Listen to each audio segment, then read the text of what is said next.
Winter in Chicago was always harsh, but in January of 2023, the temperatures plummeted even further. Thomas Sullivan watched the snowflakes drift past the panoramic window of his office on the 30th floor of one of the most impressive buildings in the heart of the city. From above, the city looked like a vast white carpet, with the Chicago River winding like a silver ribbon between historic buildings and the new glass and steel structures that symbolize the city's relentless progress. At 37 years old, Tom had built a real estate empire that spanned the Midwest. The son of a middle-class family from the South Side, he had transformed his father's small construction business into a corporation valued at over $300 million.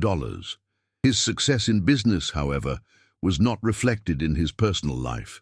Divorced for 3 years, he lived alone in a luxury condo on the Gold Coast, surrounded by expensive objects but with no one to share them with. His assistant interrupted his thoughts, entering the office with a cup of hot black coffee. "Mr. Sullivan, your brother called again. He's asking if you've made a decision about the wedding." Tom sighed, running a hand through his prematurely graying hair. His younger brother, Mike, was getting married in 2 weeks to Ashley, a university lecturer he had met during a semester at Northwestern. The invitation to be the best man had arrived a month ago, but Tom still hadn't confirmed his attendance. "Tell him I'll be there, Ms. Davis, and that I'll be bringing a +1. The words left his mouth before he could think. His assistant looked at him with surprise, but simply nodded and left the office. Tom turned his gaze back to the window, wondering why he had just lied. He hadn't been in a serious relationship since his divorce. Occasionally, he attended social events with a model or a socialite on his arm, but those were fleeting arrangements, hired for appearances. His brother's wedding, however, was different. The entire family would be there, including his mother, Helen Sullivan, a 72-year-old woman who never missed an opportunity to remind him that money can't buy happiness and that it was high time he settled down and gave her some grandchildren. The thought of facing the prying questions and pitying glances was unbearable. It was that afternoon, working late in his office, that Tom met Elena Garcia. Elena, as she preferred to be called, was 29 and worked for the cleaning service contracted by the office complex. Every evening, after business hours, she moved through the offices, emptying trash cans and wiping down surfaces. Usually the executives were long gone by the time she arrived, but that evening Tom was still there, engrossed in spreadsheets and contracts. "Excuse me," she said softly, standing in the doorway. "Is it okay to clean now, or should I come back later?" Tom looked up from his documents, slightly annoyed at the interruption.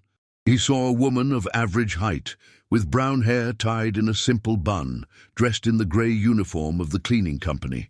There was something in her green eyes that struck him, a quiet dignity, despite her visible fatigue. "Come on in," he replied, turning back to his papers. "Just please don't move anything on my desk." Elena entered quietly and began her work.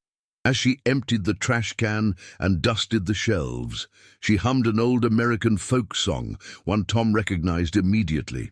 It was "You Are My Sunshine," the same song his grandmother used to sing to him when he was a child. "You know that song?" he asked, surprising himself with the question. Elena stopped, clearly flustered. "Yes, my grandmother always sang it. I'm sorry if I was bothering you." "No, not at all." Tom pushed the documents aside. "My grandmother sang it too. She was from the old country, from a small village in Ireland." "Mine too." Elena smiled shyly, her face lighting up for a moment. "Well, from Mexico. She had an album of old photos from her town. She would always tell stories about what life was like there before she came to the States." Tom felt something strange, a kind of warmth he hadn't experienced in a long time. For the next hour, to his own astonishment, he talked with Elena about family traditions, about their histories, and about the changes Chicago had undergone over the years. He discovered that Elena had been studying history at the University of Illinois, Chicago, but had to drop out when her father got sick. Now she worked 2 jobs, as a cleaner at night and as a barista at a coffee shop during the day, to support herself and her ailing mother. When Eleanor finished cleaning and was preparing to leave, Tom made an impulsive decision. "I have an unusual proposal for you, Ms. Garcia." Eleanor looked at him suspiciously, her body instantly tensing. "What is it?" "Dim, my brother's wedding is in 2 weeks in Lake Geneva. I need a date." Seeing her confused look, he quickly added, "It's just for 1 weekend. I'll pay you $5,000 plus all expenses. I just need you to pretend to be my girlfriend." Elena was silent for a long moment, looking at him with a mixture of disbelief and caution. "Why me? You could ask any woman in Chicago." Tom wasn't sure of the answer himself. Maybe it was the honesty in her eyes, or perhaps the way she talked about her grandmother, without pretense, with genuine warmth. "Because you seem real," he answered truthfully. "And I'm tired of pretending." Elena hesitated. $5,000 was more than she made in a month from both jobs combined. She could pay off her mother's overdue medical bills, maybe even start saving to finish her degree. "I'd have to take time off work," she said finally. "I'll handle it," Tom replied. "I'll speak with the manager of the cleaning company." Elena took a deep breath. "Okay, I'll do it, but I have conditions. No intimacy. This is just an act." Tom nodded. "Of course. This will be completely professional." After Elena left his office, Tom stood by the window, looking out at the Chicago night. The snow was falling more heavily now, and he wondered if he had just made a terrible mistake, or if, paradoxically, he had just made the first honest decision in years. Meanwhile, Elena walked through the snowy streets of Chicago to the bus stop on Michigan Avenue. She lived in a small apartment in Pilsen, a neighborhood on the Lower West Side, once known for its grit, now slowly gentrifying. The bus was crowded despite the late hour, tired Chicagoans heading home after a long day. Staring out the frosted window of the bus, Elena wondered if she had made a mistake agreeing to Tom's proposal. She had never been interested in the world of wealth and appearances. She valued simplicity and honesty, values she had learned at home. But the thought of her mother, who needed an expensive surgery, of the degree she wanted to finish, of the bills piling up on her kitchen table, it all made the offer of $5,000 too tempting to refuse. Lake Geneva, she whispered to herself, a place she'd only heard of, a resort town for the wealthy, a place that felt 1,000,000 miles away from her life.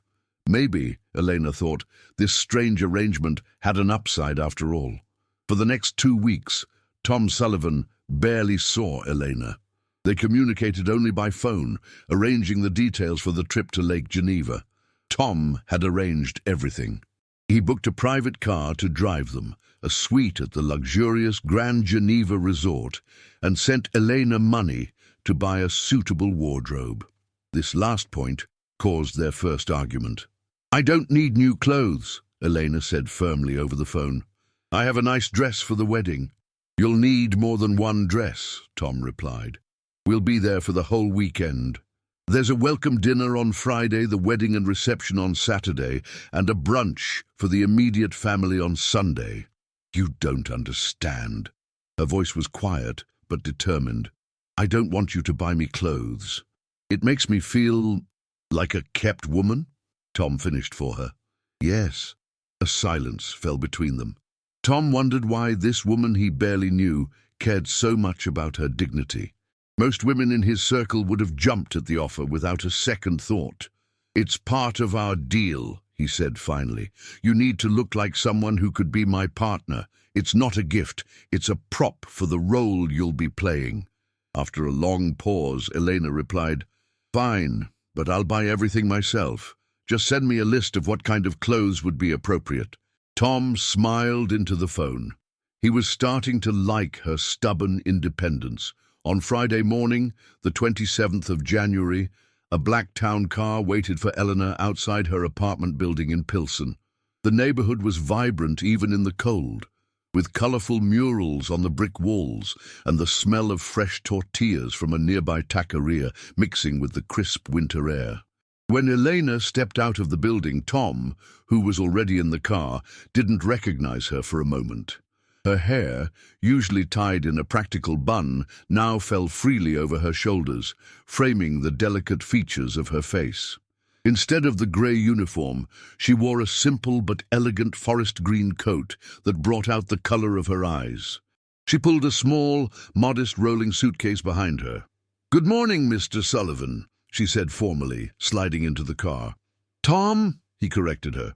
"If we're going to pretend to be a couple, you have to call me by my first name." She nodded. "Tom," she repeated, and her accent gave his name a soft sound he hadn't heard in a long time. They drove through the city in an awkward silence, which lasted until they were on the highway heading north toward Wisconsin. As the urban landscape gave way to the snowy fields of the Midwest, Tom decided to break the ice. "We should establish our story," he said, pouring himself a coffee from a thermos the driver had provided. "How we met, how long we've been together, that sort of thing." Elena nodded, accepting a cup from him. "Do you have an idea?" "The best lies contain a grain of truth," Tom replied. "We can say we met in my office when you were working there as a historical consultant." Elena raised an eyebrow. "A historical consultant? No one will believe that." "Why not? My company restores historic buildings all over the Midwest. We need historians to advise us on preserving the architectural integrity of the properties." "That actually makes sense," Elena admitted, surprised. "I didn't know you did historic preservation." "There are a lot of things you don't know about me," he replied, a note in his voice he didn't recognize himself, somewhere between amusement and a challenge. For the next hour of the drive to Lake Geneva, they crafted their fake history.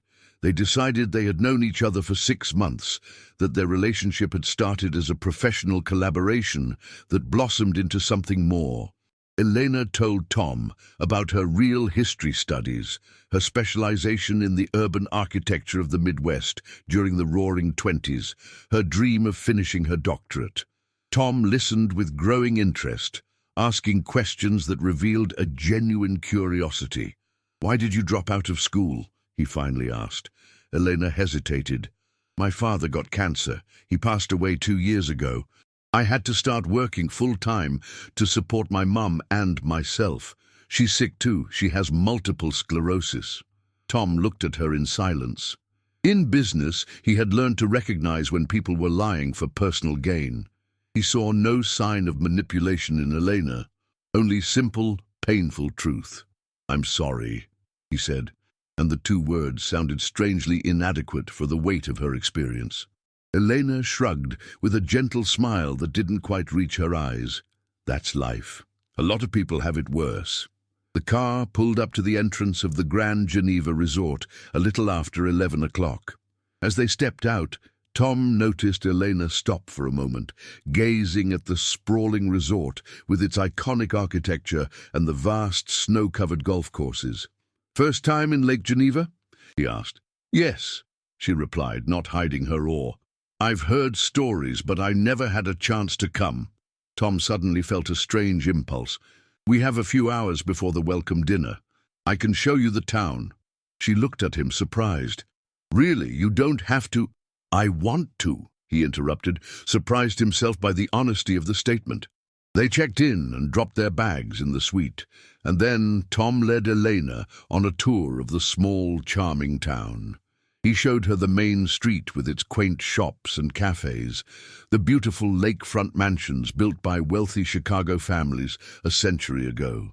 They walked along the frozen shore of the lake, where ice boats skimmed across the surface in the winter sun. Elena absorbed everything with the enthusiasm of a historian and the sensitivity of someone encountering something she had only dreamed of. Her eyes sparkled as she told Tom historical facts he didn't know, even though he had been coming here since he was a boy. "How do you know all this?" he asked, as they sat in a small coffee shop overlooking the lake. "I read," she answered simply. "Books were always my escape, especially history. The stories of people who survived harder times than we have. It gives you perspective. Tom watched her as he sipped his espresso. He wondered when he had last spoken to someone who talked about something with such passion, without a hidden agenda, without calculating what they could gain. In his world of high-stakes business, sincerity was a rare commodity. In the afternoon, they returned to the hotel to prepare for the welcome dinner. Tom was surprised when he saw Eleanor in the dress she had chosen for the evening. A simple, black sheath dress that nonetheless perfectly accentuated her slender figure. Her hair was swept up in an elegant chignon, and her subtle makeup highlighted her natural beauty. "You look—" Tom searched for the right word, but everything that came to mind seemed either too formal or too intimate. "Good enough to pass for your girlfriend," she finished with an ironic smile. "Beautiful," he said finally. "You look beautiful." For a moment something flickered in her eyes, surprise, maybe even embarrassment, but it was quickly replaced by a professional smile. "Thank you. You look very handsome as well." The welcome dinner was held in the resort's high-end steakhouse, a place known for its classic elegance and impeccable service. When Tom and Eleanor entered the private dining room, all eyes turned toward them. Tom felt Elena stiffen slightly at his side. He gently placed a hand on the small of her back in a gesture of support. "Tom!" Mike Sullivan, Tom's younger brother, approached them with a wide grin. He was shorter and leaner than Tom, with the same dark hair, though without the silver at the temples. "I thought you might not make it." The brothers hugged warmly. Despite the differences and the distance that had grown between them in recent years, they shared a strong bond that neither different personalities nor life choices had managed to break. "And this must be your mysterious partner," Mike said, turning to Elena with a warm smile. "I'm Mike, the younger, better-looking brother of this stiff." "Elena Garcia," she introduced herself, shaking his hand. "It's so nice to meet you. Tom has told me so much about you." Tom looked at her with hidden admiration. She lied with such naturalness that he almost believed he had actually told her about his brother. "All good things, I hope," Mike laughed. "Come on, I'll introduce you to Ashley and her family." Tonight, he led them across the room to a group of people standing by the window overlooking the snowy landscape. Tom immediately spotted his mother, Helen, talking to an elegant middle-aged woman who had to be Ashley's mother. "Mum?" Mike got the older woman's attention. "Tom's here and he brought a guest." Helen Sullivan turned, and for a moment, genuine surprise was visible on her face. She quickly regained her composure and approached her son with open arms. "Thomas, finally," she said, embracing him. Though her tone was warm, Tom detected a note of reserve. "And this is—" "Elena Garcia," Tom introduced her. "Elena, this is my mother, Helen Sullivan." "It's a pleasure to meet you," Elena said, extending her hand. Helen shook it lightly, studying the young woman with barely concealed curiosity. "The pleasure is all mine, my dear." Tom failed to mention he was bringing someone. "It's a rather new relationship," Tom explained, placing a hand on Eleanor's waist in a gesture that was meant to look natural, but felt strangely intimate. "I see," Helen replied, and a glint appeared in her eyes that Tom couldn't interpret. "I hope we'll have a chance to get to know each other better, Ms. Garcia." "Eleanor, please," she corrected with a smile. "And I hope so too." As Helen moved away to greet other guests, Tom felt the tension leave his body. The first hurdle was cleared. "Your mother is impressive," Eleanor whispered. "Oh, you have no idea," Tom replied, leading her to their table.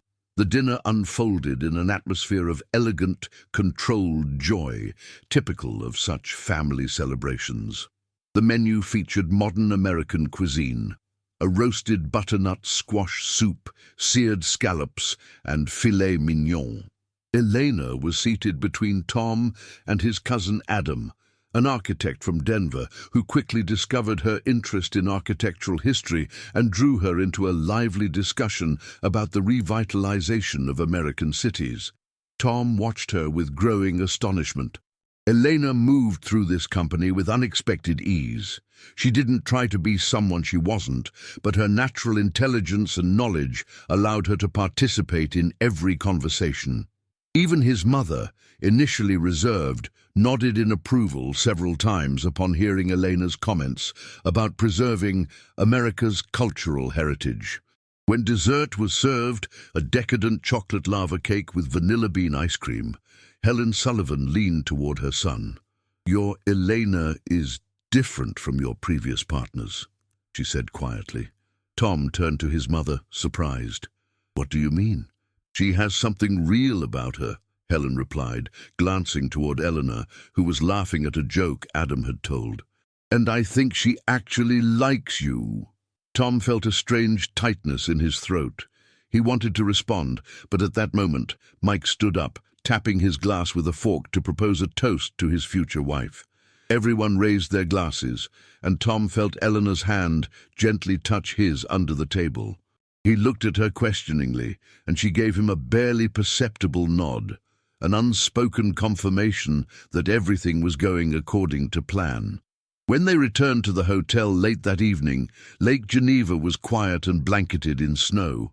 The streetlights cast a golden glow on the quaint storefronts, and their footsteps echoed in the still night air.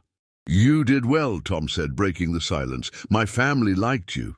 "They're nice people," Elena replied. "Your brother is a lot like you, only more open, less uptight." Tom finished with a slight smile. "I was going to say less complicated," she countered. "But yes, that too." When they reached their suite, they stood in an awkward silence. The suite was luxurious, with a separate bedroom and living area. But even in such a large space, the proximity of another person was palpable. "I'll take the couch," Tom said, gesturing to the elegant sofa in the living room. "No, I should sleep on the couch," Elena protested. "After all, you're the one paying for all this." "That's precisely why," he replied firmly. "I'm paying, so I decide."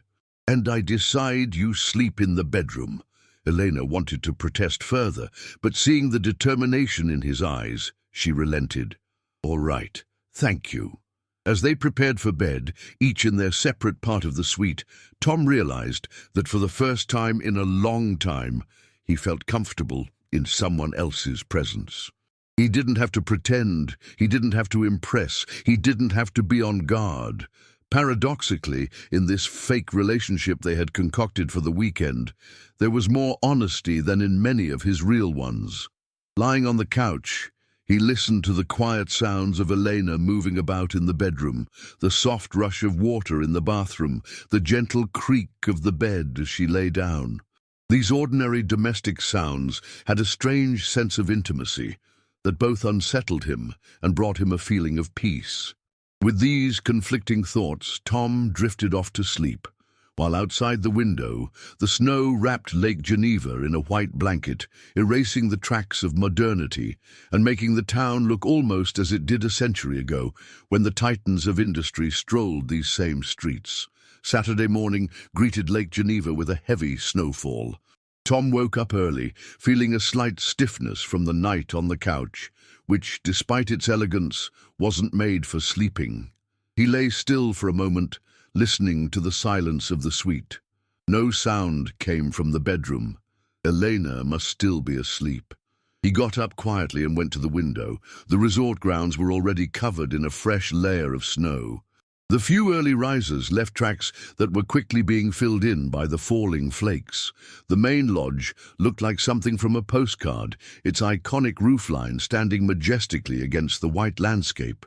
Tom ordered breakfast from room service, and just as the waiter brought a tray laden with coffee, fresh pastries, eggs, and fruit, the bedroom door opened and Eleanor emerged. She was wearing a hotel robe, and her hair, slightly tousled from sleep, fell freely over her shoulders. "Good morning," she said, slightly embarrassed by her appearance. "I'm sorry, I didn't know you were up." "Good morning," Tom replied, trying not to stare. In the morning light, without makeup, she looked younger and more vulnerable. "I ordered breakfast." "We have plenty of time before the ceremony." Elena nodded gratefully and sat at the table. For a moment they ate in a comfortable silence, watching the snow fall outside the window. "It's a beautiful day for a wedding," Elena said finally. "In some traditions, snow on a wedding day means wealth and fertility for the couple." Tom raised an eyebrow. "How do you know these things?" She shrugged with a slight smile. "I told you, I read a lot, and my grandmother was a treasure trove of old superstitions and traditions." "Mine too," Tom admitted, pouring himself more coffee. "But I never paid much attention. I was too busy, looking toward the future, I guess." "And now?" Elena asked, looking at him intently. Tom thought for a moment. "Now I sometimes think I lost something along the way. All these young entrepreneurs who come to me for advice, they're so focused on disruption, on being the first, the best. They forget we're standing on foundations built by previous generations." Eleanor looked at him with surprise, as if she hadn't expected such a reflection. "What?" he asked, seeing her expression. "Nothing," she answered quickly. "It's just I didn't expect such a philosophical thought from a heartless capitalist," he finished with an ironic smile. "From someone who achieved so much so young," she corrected him. "Most people in your position would be too busy counting their money to think about the past." Tom shrugged. "Maybe that's the privilege of success, having the time to reflect." They continued their breakfast, talking about Lake Geneva, its history, and the changes the town had seen since Tom was a boy. Elena listened with genuine interest, asking questions that revealed her knowledge and intelligence. After breakfast, they prepared for the ceremony. The wedding was to take place in a beautiful old stone church in town, followed by a reception at a historic country club on the lake. As Tom waited in the living room, scrolling through news on his phone, the bedroom door opened and Elena came out. She was wearing an elegant dress in a deep burgundy color that complemented her slender figure and fair complexion. Her hair was styled in an elegant updo, adorned with a discreet pearl clip. Tom stood up, unable to take his eyes off her. "You look stunning," he said honestly. Eleanor blushed slightly. "Thank you. This is the most beautiful dress I've ever worn." "It's not the dress," Tom replied before he could stop himself. "It's you." For a moment, they looked at each other in silence, and something intangible hung in the air, a moment of sincerity that broke through the facade of their pretend relationship. A car took them to the church, where the wedding guests were already gathering. The winter afternoon was bright and crisp, the sun reflecting off the snow, creating a magical aura around the old church. Mike was already there, standing nervously outside with his best man, a friend from college. "Tom!" he called out with relief upon seeing his brother. "Good, you're here. Do you think everything will go okay?" "Ashley isn't here yet, and the ceremony is in half an hour, and—" "Everything will be fine," Tom interrupted, placing a calming hand on his brother's shoulder. "It's normal pre-wedding jitters. Breathe." Mike took a deep breath and nodded. Only then did he notice Eleanor standing beside Tom. "Eleanor, you look absolutely beautiful." "Thank you," she replied with a smile. "And please, call me Elena. I'm sure Ashley will be the most beautiful bride."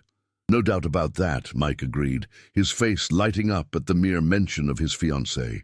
They went inside the church, where Tom and Elena took their seats in the front row, reserved for the immediate family.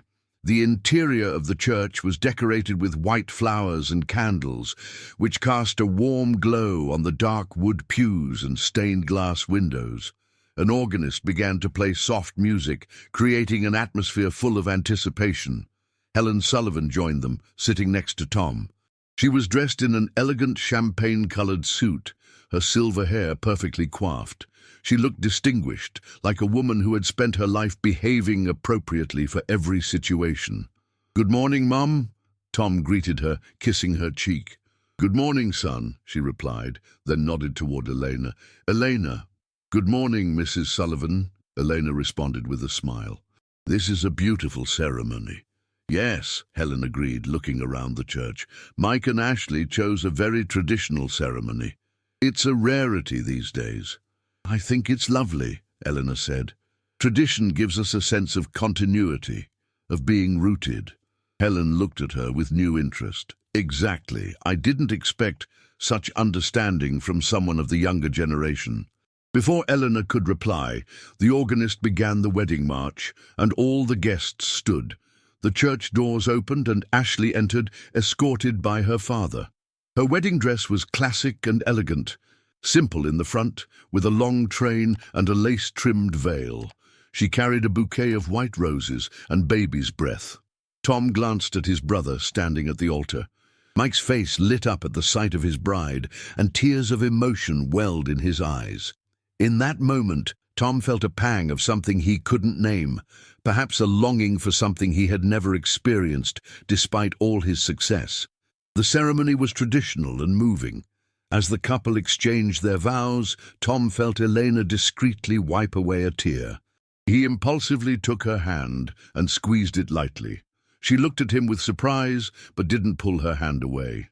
After the ceremony, the guests moved to the country club, where a lavish reception was prepared in its historic ballroom. The room was decorated in a style of classic elegance: white tablecloths, silver candelabras, crystal glasses, and bouquets of white flowers. A band played soft melodies as guests took their seats at round tables. Tom and Elena were seated at the family table, along with Helen, Ashley's parents, and her brother. As waiters began to serve the first course, a traditional American lobster bisque, Helen leaned toward Elena. "Tom mentioned you're a historian," she said, starting a conversation. "I studied history," Elena replied. "My focus was on urban architecture from the interwar period." "A fascinating era," Helen noted. "The country was finding its style, balancing between tradition and modernism." Elena looked at the older woman with surprise and approval. "Exactly. Not many people see that. Most focus on either the Gilded Age mansions or modern architecture, skipping over that crucial period of formation for our architectural identity." For the next hour, Helen and Eleanor engaged in a lively discussion about American architecture, art, and history. Tom watched them with growing amazement. His mother, usually reserved and critical of his life choices, clearly liked Elena. In turn, Elena spoke with Helen with genuine respect and interest, without a hint of artificiality or calculation. After dinner, the dancing began. Mike and Ashley opened the dance floor with a slow dance to a classic song, then invited the guests to join them. Tom stood up and extended his hand to Elena. "Will you dance with me?" he asked. Elena hesitated. "I'm not sure I know how." "It's easy," he assured her. "I'll lead." On the dance floor, Tom put his arm around Eleanor's waist, and she placed a hand on his shoulder. He led her confidently, with a grace he had learned at countless business galas and charity balls. Elena quickly caught the rhythm, following his steps with a naturalness that surprised him.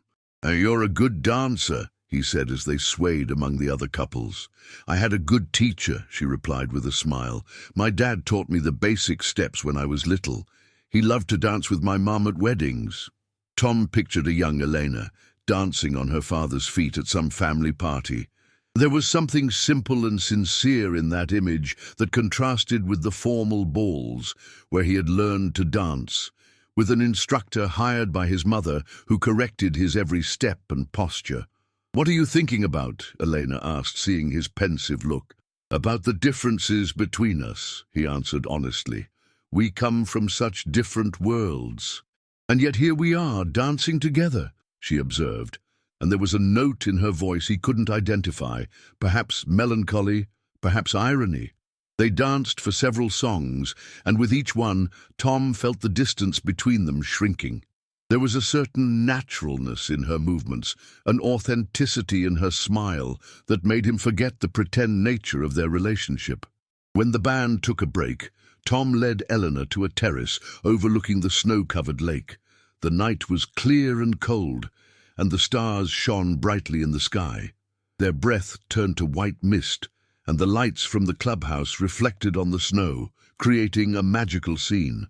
"Thank you," Tom said, leaning against the railing. Elena looked at him questioningly. "For what?"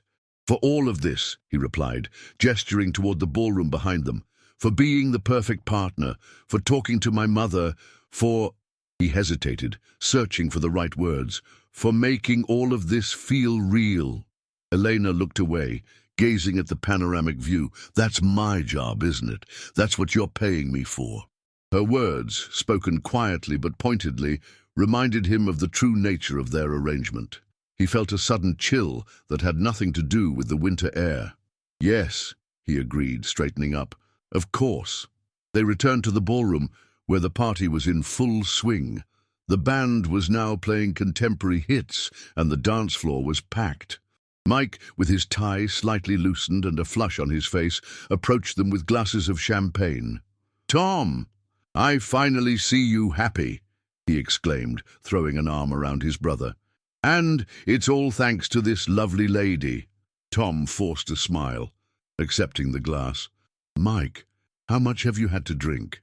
"Enough to be happy, but not enough to make a fool of myself," Mike replied with a wide grin. "Unlike you, brother, always so serious, so in control, until now." He turned to Eleanor, who was watching their exchange with a gentle smile. "You know, Eleanor, my brother was always the responsible one, even as a kid. When I was climbing trees and breaking my arms, he was planning his future. Always thinking about tomorrow, never about today." "Mike," Tom warned him, but his younger brother just waved a hand. "But look at him now. He's smiling, he's dancing. It must be love." Elena blushed slightly, and Tom felt a sudden rush of embarrassment. Unaware of the discomfort he had caused, Mike raised his glass. "To my brother and his beautiful partner. May you be as happy as Ashley and I are." They drank the toast, and Mike, spotting his wife talking to some cousins, excused himself and walked away. Tom and Elena were left alone, surrounded by the boisterous crowd of wedding guests.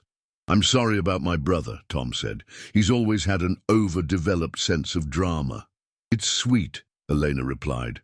"You can tell he loves you very much and wants you to be happy." Tom sighed. "Yes, but he also has a talent for embarrassing me." "I think that's the definition of a younger brother," Elena laughed. "My cousin Peter was the same way. He always found a way to tell the most mortifying stories about me at family gatherings." They talked for a while about their families, their childhoods, their traditions and memories. With each story they shared, Tom felt the wall he had built around himself for years slowly crumble. There was something in the way Elena listened, with genuine interest, without judgment, that made him want to keep talking, to share more. Their conversation was interrupted by the bouquet toss. All the unmarried women gathered in the center of the room, and Ashley, standing on a small platform, turned her back and threw the bouquet over her shoulder. To everyone's surprise, the bouquet landed directly in the hands of Eleanor, who was standing at the edge of the group, not fully participating in the game. Applause and cheers erupted, and Elena stood there with the bouquet in her hands, clearly flustered. Helen approached her with a rare smile. "That's a good sign, my dear," she said, patting her lightly on the arm. "In our family, we believe in signs like that." Eleanor smiled uncertainly, her eyes meeting Tom's. For a moment, they looked at each other over the heads of the guests, and something unspoken hung between them, as if they both realized at the same time that their pretend relationship was starting to take on a dangerously real shape. The evening wore on, the wedding reception never losing its energy. Tom watched Elena, lit by the warm candlelight, with a flush on her cheeks and a sparkle in her eyes, and he felt a sudden pang in his heart. In that moment, amidst the music, laughter and joy, she seemed not just beautiful, but strangely familiar, as if he had known her forever, not just for a few weeks. The festivities continued into the early morning hours. When Tom and Elena finally left the reception, the sky was already beginning to lighten in the east. They walked across the empty, snowy grounds toward the main lodge, their footsteps echoing in the quiet of the pre-dawn. "That was a beautiful wedding," Elena said, wrapping her scarf tighter. "Your brother and Ashley seemed truly in love." "Yes," Tom agreed. "Mike always was lucky in love." "And you?" Elena asked quietly, not looking at him. Tom was silent for a moment, considering his answer. "I had other priorities," he said finally. "Business, success, status. I thought that would be enough.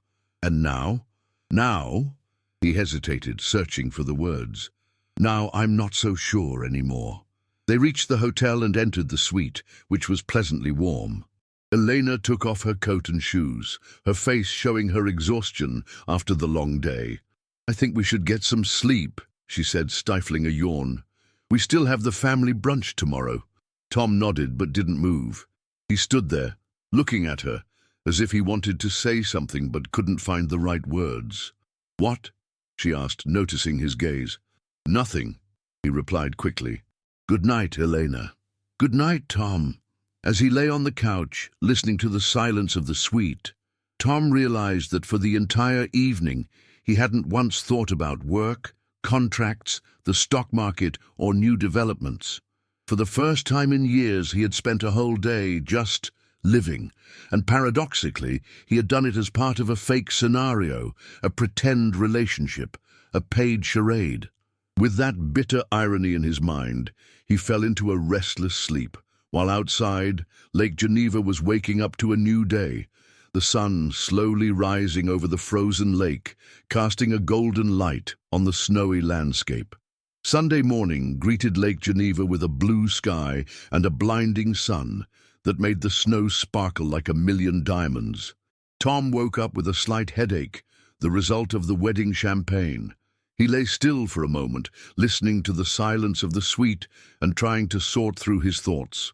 The previous day, the wedding, the dancing, the conversations with his family, all of it swirled in his head like scenes from a movie he was starring in but hadn't directed. The most vivid memories were of Eleanor, her smile when she caught the bouquet, the way her hand rested on his arm during their dance, the sincerity in her eyes when she spoke of her childhood. The sound of a door opening pulled him from his thoughts. Eleanor emerged from the bedroom dressed in a hotel robe, her hair damp from a shower. "Good morning," she said quietly, as if afraid he was still asleep. "I'm sorry if I woke you." "I was already awake," he replied, sitting up on the couch. "How are you feeling after yesterday?" "Good," she smiled slightly. "I haven't had that much fun in a long time. Your family is warmer than I expected." Tom raised his eyebrows. "What do you mean?" Elena sat in the armchair opposite him, pulling her legs up under her in a gesture that felt strangely intimate. "I don't know. I pictured a millionaire's family as more distant, formal." "Oh, my mother is formal enough for everyone," Tom chuckled. "She just apparently took a liking to you, which is a rarity. Helen Sullivan doesn't hand out her approval easily." "She reminds me of my grandmother," Elena admitted. "The same mix of sternness and hidden affection. Women of her generation went through so much. It shaped them." Tom nodded in understanding. His mother rarely spoke of the difficult times of her youth, but he knew that growing up in the post-war era, then raising children during the economic struggles of the 80s, was an experience that required immense strength and determination. "The family brunch is in 2 hours," he said, changing the subject. "In the hotel restaurant." "I should get ready," Elena replied, standing up. "This is the last item on our contract, right?" Something in her tone made Tom feel a strange tightness in his throat. "Yes," he confirmed. "Then we go back to Chicago and back to normal." Elena nodded and returned to the bedroom, closing the door behind her.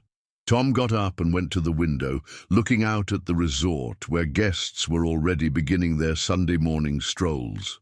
Normal? What did that even mean for him anymore? Returning to an empty condo on the Gold Coast, to 16-hour workdays, to business dinners with people who were only interested in his money and influence. With these bleak thoughts, he went to take a shower, trying to wash away not just the physical fatigue, but also the strange unease that had settled in his heart.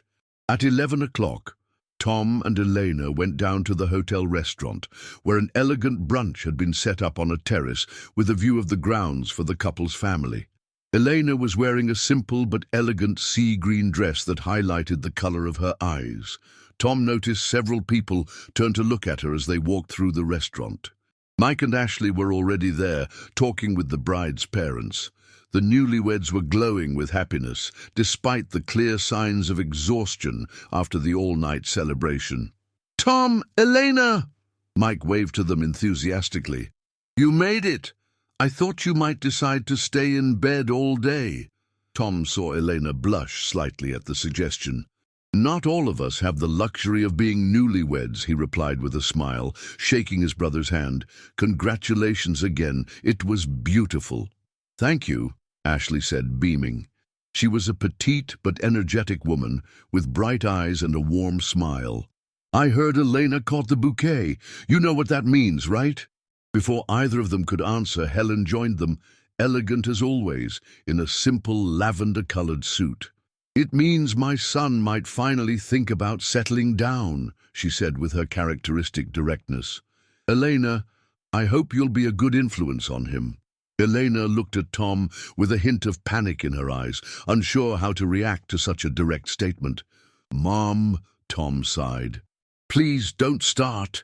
Helen raised an eyebrow. "What? A mother can't dream of grandchildren." The atmosphere at the table suddenly grew tense. Tom could feel Elena stiffen beside him, and Mike and Ashley exchanged embarrassed glances. "I think we should order some mimosas." Ashley's father, a university professor, broke the awkward silence. "We're celebrating after all." Waiters brought champagne and orange juice and began serving an elegant brunch. Fresh pastries, smoked salmon, eggs Benedict, salads, and fruit. The conversation at the table slowly returned to normal, focusing on the couple's honeymoon plans in Italy and reminiscing about the wedding. Tom noticed, however, that Elena was quieter than usual, politely but briefly answering any questions directed at her. Under the table, he gently touched her hand, asking without words if she was okay. She gave a barely perceptible nod, but her smile didn't reach her eyes. After the brunch, as guests began to depart, Helen asked Tom for a private word. He excused himself from Elena and walked with his mother to the other end of the terrace. "What is all this about, Thomas?" Helen asked bluntly as soon as they were out of earshot. "What are you talking about, Mom?" "This girl, Elena," she replied, looking toward where Elena was now talking with Ashley. "Who is she to you, really?" Tom felt his heart race. "She's my partner, as I said." Helen shook her head in disbelief. "I know you, Thomas. You're my son. This girl is not the type of woman you date. She's different."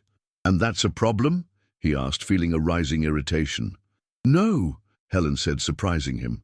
"Quite the opposite. She's the first partner of yours I've actually liked. She's intelligent, modest, she has dignity. She's not with you for your money or status." Tom felt a pang of guilt. If only his mother knew. "But something isn't right," Helen continued, studying him closely.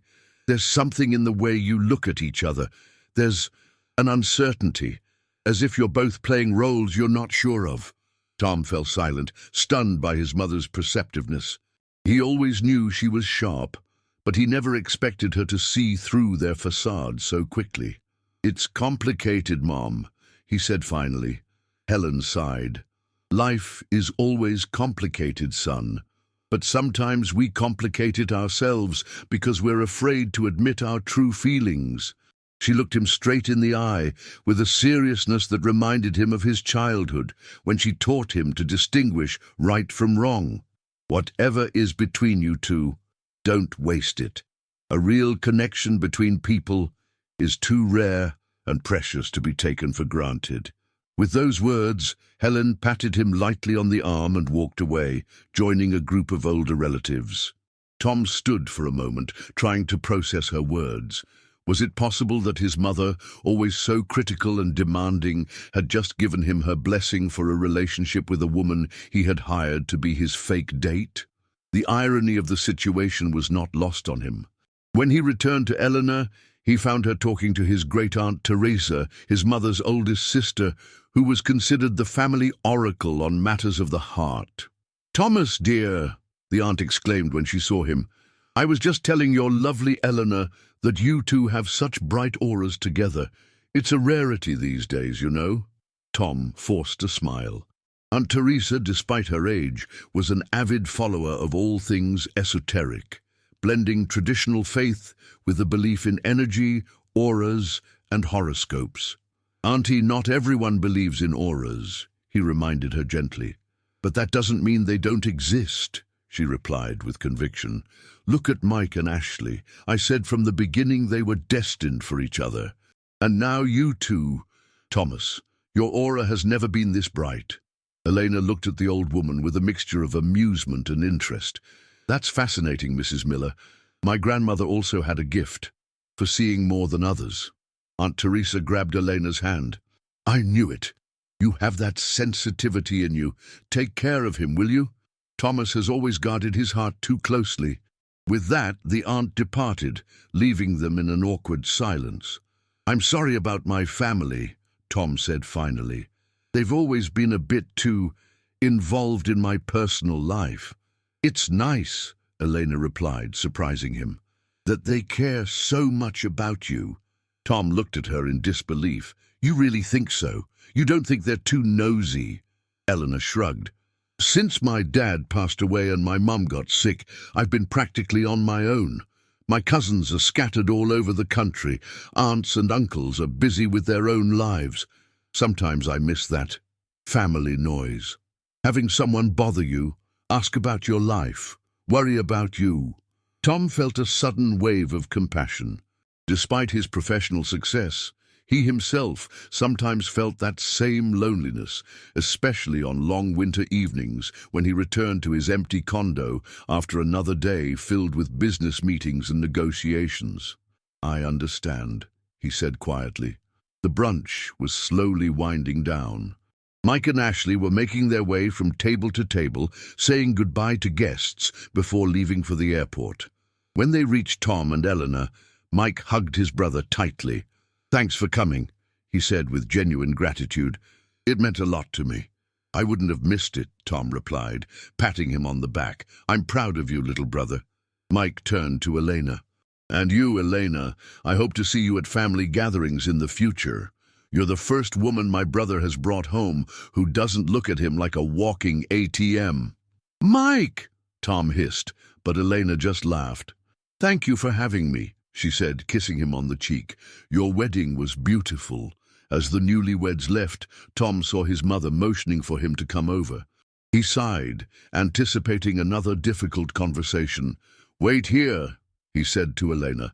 "I'll be right back, and then we can head to the station." Elena nodded, and Tom made his way through the crowd of guests to his mother, who was standing by the restaurant exit. "You're leaving?" Helen asked. "Yes, our car is in an hour," Tom replied. "I have to be in the office tomorrow." Helen nodded in understanding. "Always work first." "Mom, don't start." "I'm not starting," she interrupted him gently. "I just wanted to say that Elena is an exceptional young woman. Don't let your obsession with professional success destroy what could be the best thing that's ever happened to you." Tom looked at his mother, surprised by her words. Helen Sullivan had always placed ambition and social standing high on her list of values. It was she who had pushed him to work hard, to strive for excellence, to build a career and a fortune. "I know what you're thinking," she said, as if reading his mind. "That I was the one who always pushed you to be the best, the most successful, and that's true, but not so you would be alone, Thomas. Success was meant to give you choices, freedom, opportunities. It was never meant to be a substitute for a life." Helen glanced toward Elena, who was standing by the window, looking out at the resort. "That girl looks at you like a man, not at your money or your position. I can see it. And I see how you look at her. Don't pretend you don't feel it." Tom felt his throat tighten with emotion. "It's not that simple, Mom."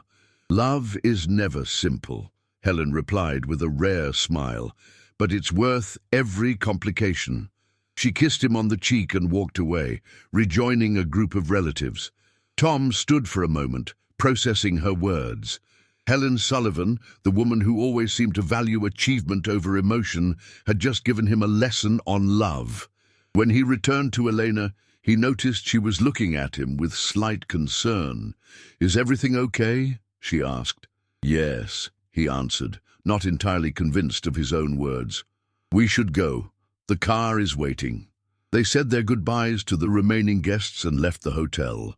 The day was sunny and cold, the sky that intense blue that only appears on winter days after a snowfall. The car was waiting to take them back to Chicago.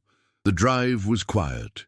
Tom was lost in thought, analyzing the weekend's events and his mother's words. Elena also seemed pensive, looking out the window at the passing Wisconsin landscape. The Chicago skyline appeared on the horizon as the sun began to set, casting a golden light on the snowy fields of Illinois. Tom glanced at Elena, who was now dozing, her head resting against the window. In this light, her face seemed both younger and more mature, her features soft, but with a clear strength of character that had always intrigued him. He gently touched her arm. "Elena," he said softly, "we're almost in Chicago." She opened her eyes, disoriented for a moment, then gave him a sleepy smile. "Sorry, I must have fallen asleep." "It's okay," he replied. "You must be tired after this weekend." Eleanor sat up and began gathering her things. Tom noticed her movements were more reserved, more formal, as if with the approach of Chicago. She was slipping back into the role she played every day, employee, not partner. The car dropped them off at Union Station, where they would part ways. As they got out, the city greeted them with a chill and a grayness so different from sunny Lake Geneva.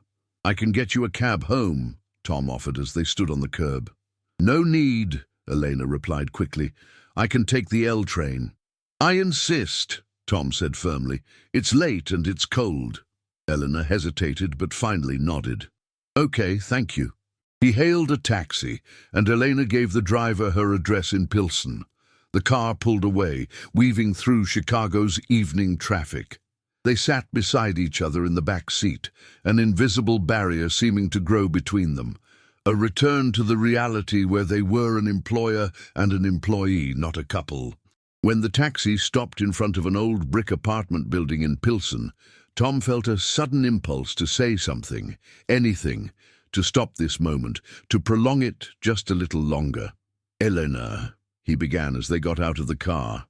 "I'd like—" He trailed off, not knowing how to phrase what he wanted to say. Elena stood before him, suitcase in hand, looking at him expectantly. "Yes?" she asked as the silence stretched on. Tom sighed. "I'd like to pay you more than we agreed. The weekend was more demanding than I anticipated." Something flickered across Elena's face. Disappointment? Regret? But it was quickly replaced by a polite smile. "That's not necessary," she said firmly. "A deal is a deal, $5,000 as we agreed." "But really," she interrupted him. "Besides, I had a good time. Your family is wonderful. Lake Geneva was beautiful. It was a nice weekend." Tom looked at her, feeling something inside him warring. A desire to say more, to confess that for him this weekend was more than a business transaction, that she had become more than just a hired date. "All right," he said finally. "As you wish." They stood for a moment in awkward silence, while the taxi driver waited patiently to take Tom back to his luxury condo on the Gold Coast. "Well, goodbye," Elena said finally, extending her hand. Tom shook it, feeling its warmth and softness. "Goodbye, Eleanor." As he got back into the taxi, he saw her one last time, standing in front of the building, a small, solitary figure against the backdrop of the old, weathered facade. She gave him a slight wave, then turned and went inside. The taxi drove off, carrying him toward the Gold Coast, and Tom felt something inside him break, as if a part of his heart he had kept locked away for years had suddenly opened, only to be wounded. The condo greeted him with silence and cold. Despite the modern heating system, the designer furniture and the expensive gadgets, the place suddenly felt alien and empty. Tom dropped his suitcase in a corner and went to the window, looking out at the panorama of Chicago that stretched before him, the lights of office buildings, condos, and cars creating a glittering map of the city. A city full of people, And he felt more alone than ever. He reached for his phone, staring at Elena's number, which he had saved from their first conversation about the trip. His finger hovered over the call button, but in the end, he put the phone down. What would he say to her? That he felt something he couldn't name? That a weekend meant to be a business deal had changed him in a way he didn't understand? That for the first time in years, he had met someone who saw the man, not the millionaire? It all sounded like dialogue from a cheap romance novel, not words that Tom Sullivan, the man who built an empire on cold calculation and rational decisions, could ever say. And yet, as he lay in his king-sized bed that night, instead of thinking about tomorrow's meetings, the stock market, or new investments, he thought of Eleanor, of her smile when she caught the bouquet, of her eyes sparkling in the candlelight, of the weight of her hand on his arm during their dance. And for the first time in a very long time, Tom Sullivan fell asleep thinking not of the future, but of the past, of the weekend that had just ended and which had changed him more than he was ready to admit. Monday morning in Chicago was grey and bleak. Tom Sullivan sat in his office, shuffling papers, but his mind kept drifting back to the weekend. 3 days had passed since their return, and he still couldn't focus. During a board meeting, he presented the expansion plans for the Scandinavian market with his usual professionalism, but he felt as if he were watching himself from a distance, a machine performing tasks that once brought him satisfaction. In the afternoon, Mike called. "Hey, big brother," the cheerful voice filled the office. "Mum won't stop talking about Elena. She wants to invite her for dinner next weekend." "Mike, that's not a good idea." "Why not? Mum adores her." Tom sighed. "It's complicated, Mike." "What could be complicated?" "Elena isn't... We're not..." Tom trailed off. "I hired her to pretend to be my girlfriend for your wedding." The silence on the other end was deafening. "You're kidding, right?" Mike finally asked, his voice a mix of disbelief and disappointment. "No, I met her by chance. She's on the cleaning crew in my office building." "Jesus, Tom," Mike sighed heavily. "You hired a woman to lie to your own family? At my wedding?" "I know how it sounds," Tom replied, feeling a surge of defensiveness. "But what was I supposed to do?" "You could have told the truth," Mike exploded. "I can't believe you lied to Mom." Mike's words hit Tom like punches. Each sentence exposed a truth he hadn't wanted to face. "I'm sorry," he said finally. "What about Elena? Does she know we're talking about this?" "I haven't contacted her since we got back." "So you just paid her and that's it?" Mike's voice was incredulous. "It was a business arrangement," Tom defended himself. "A business arrangement," Mike repeated bitterly. "I saw you two together, Tom. It didn't look like an act." After ending the call with his brother, Tom called Eleanor. "Elena, it's Tom Sullivan." "Is something wrong?" she asked, surprised by his call. "I'd like to see you," he said abruptly. "Why?" she asked cautiously. "To talk. Just to talk." "There is no us, Mr. Sullivan," Elena replied. "There was a contract which I fulfilled, that's all." "I know," he said quietly, "but I thought the weekend was..." "An act," she finished for him. "I was playing a role you paid me for." Her words were like a slap, but Tom didn't give up. "Dinner," he proposed.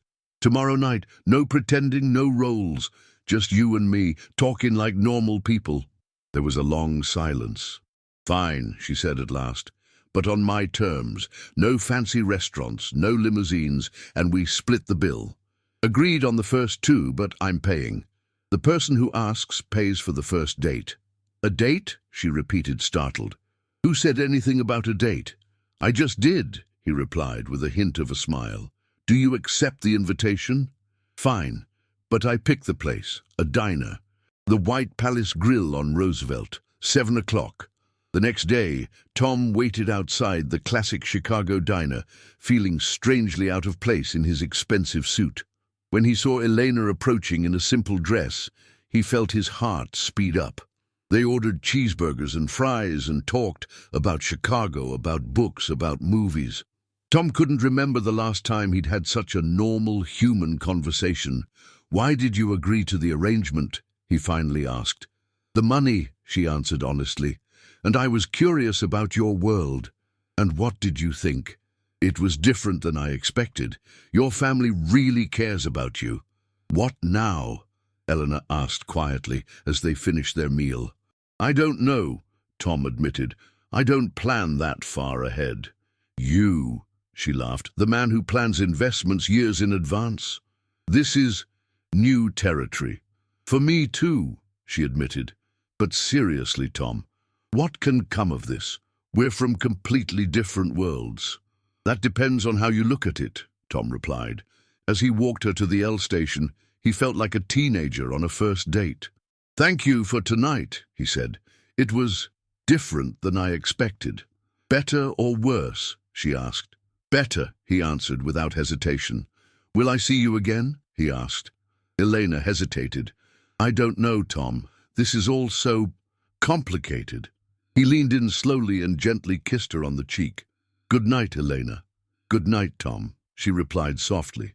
When he returned to his empty condo, Tom understood that what he felt for Elena wasn't the whim of a rich man bored with luxury. It was something deeper and more real than anything he had felt in years. The next day, he sent her a bouquet of wildflowers with a card. Thank you for the best first date. Will you give us a chance for a second one? Tom. A few hours later, she called. I got your flowers, she said. They're beautiful.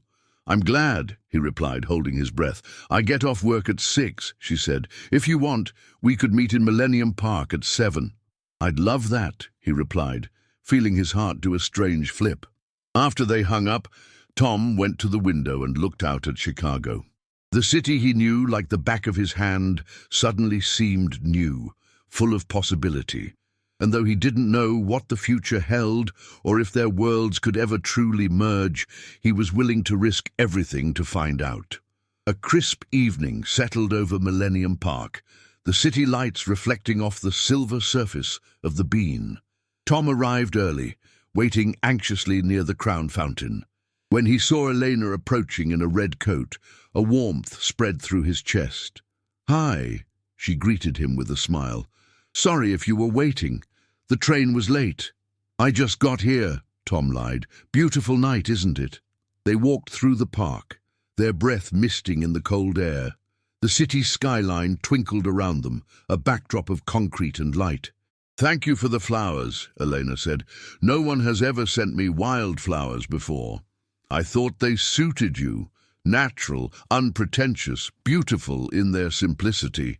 You're different than I expected, she stated. Is that a good thing or a bad thing?